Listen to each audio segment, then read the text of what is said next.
he's singing that song. I knew it wasn't his. I knew it wasn't his too. I thought it might have been. But I had some insider information. No, it was really cool. I got the offer to do this. I'll tell you the story because you haven't heard this story apparently. If you've all heard this, you've seen the show, you've heard this story. I'm listening. Well, I was with Allison Krauss and Union Station, and we were auditioning to be just part of the music in this movie, T-Bone Burnett and the Coen Brothers. And it was very exciting stuff. So we're there. And your hair was beautiful. And we did my thing. No, I did not have the courage for the hair back then. My hair sucked. No, I had short, safe hair that you wouldn't have liked at all. Allison Krauss had the hair. No courage. She had way better hair than me. She was hot. So I was doing this thing where we did the audition. We were leaving. We were done. I was out. And right as we were walking out, our manager said, "Hey," she asked the Coen brothers. She said, "Have you cast George Clooney's voice yet? Because Dan might be a candidate." And I thought she was crazy. She said, "You know, give him a try." So they said, "Would you like to come back tomorrow and audition?" I said, "Well, you know, sure." And I thought they were crazy. It was nuts to do something like that. So regardless, I went back, I auditioned. It went well. It seemed like I was going to get this voiceover. I called back to tell my wife at the time, I said, "Hey, babe, looks like I'm going to get this voiceover for this movie." And she said, "Oh, Dan, a voiceover, that's great." What is that? She does not know.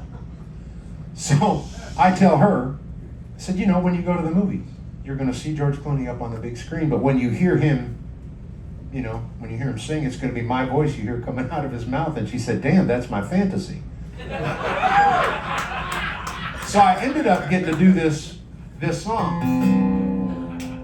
And there's a little more to it because I was really excited at the time to be involved with the Coen Brothers movie. But when we were filming the movie, because we're in the movie, if you watch it, you have to know how to look for us, but we're in there. And George Clooney wanted to sing the song himself, so he comes up and he says to T-Bone and the guys, and I'm in earshot distance, I can hear, he says, "You know, can we try, you know, I hear him talking about it, can we try it Thursday?" So T-Bone comes up to me anyway in short and says, "Hey, George wants to sing this song. You want to come up and give this a try? Play it with him." And I thought, well, hell, now's my chance. You know, I will actually get to play and record with George Clooney. Like, that to me was the big deal. That, you know, what do I know? So I go into the studio on this first day off we have, and I record with him. And contrary to what he says, because I've heard him say this in public, George Clooney has said he can't sing, and he's full of beans. He can sing just fine. He's a pretty good singer. But this had to be done in one take, and my part was already done. And for whatever reason, he didn't like nail it right off. He got something wrong, and he said, "Start it one more time." I played it again. He did it a couple times, and finally took his headphones off and walked out. And man, to my despair, he said, "Dan," he says, "I don't know what we're doing here. This is a day off." He said, "I'm going to make you a deal." He said, "I'll act, you sing." And he shook my hand. Okay, now look, you're clapping, but I was crushed. Because all I'm thinking of is now there goes my chance to record with Clooney. Now it's going to be my voice again. It's going to be, you know, I was not looking forward to it. It was really crazy, right? What I didn't know at the time, and this was the cool ending to the story, is that had I done that song with Clooney and I was prepared, I was all ready for it, I would have made my session fee, I think, $360, and I would have bragged to the world that I made $360 playing with George Clooney, right? But because, and he knew what he was doing when he gave this up, he walked out, when he shook my hand and said, "I'll act, you sing." Instead of my $360, I got to pay off my house and my taxes and buy new cars and put my kids in college, and I raised a family on that song. So I have to play it everywhere I go for the rest of eternity. Even when I, you know, like if I'm dead, I got to come back and still play this song. That's a good.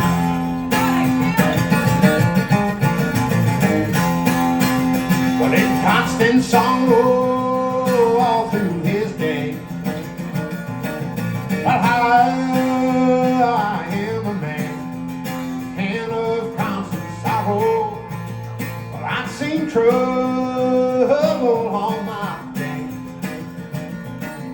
but how I bid farewell to old Kentucky, the place where I was born and bred, the place where I was born and bred.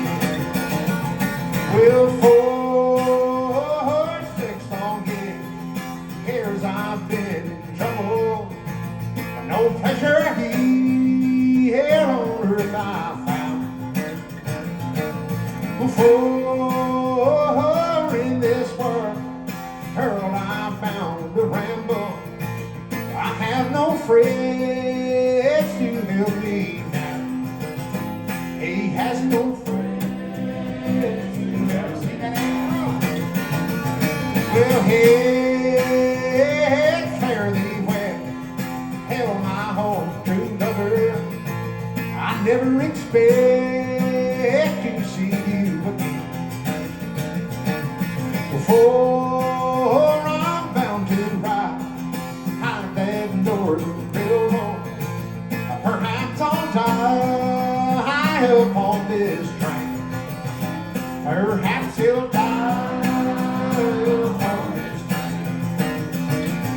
Then you can bury me, he in some deep valley, for many years where I may lay.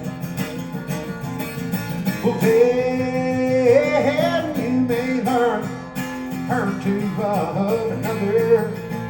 Last I am sleeping in my grave, I still sleeping in his grave.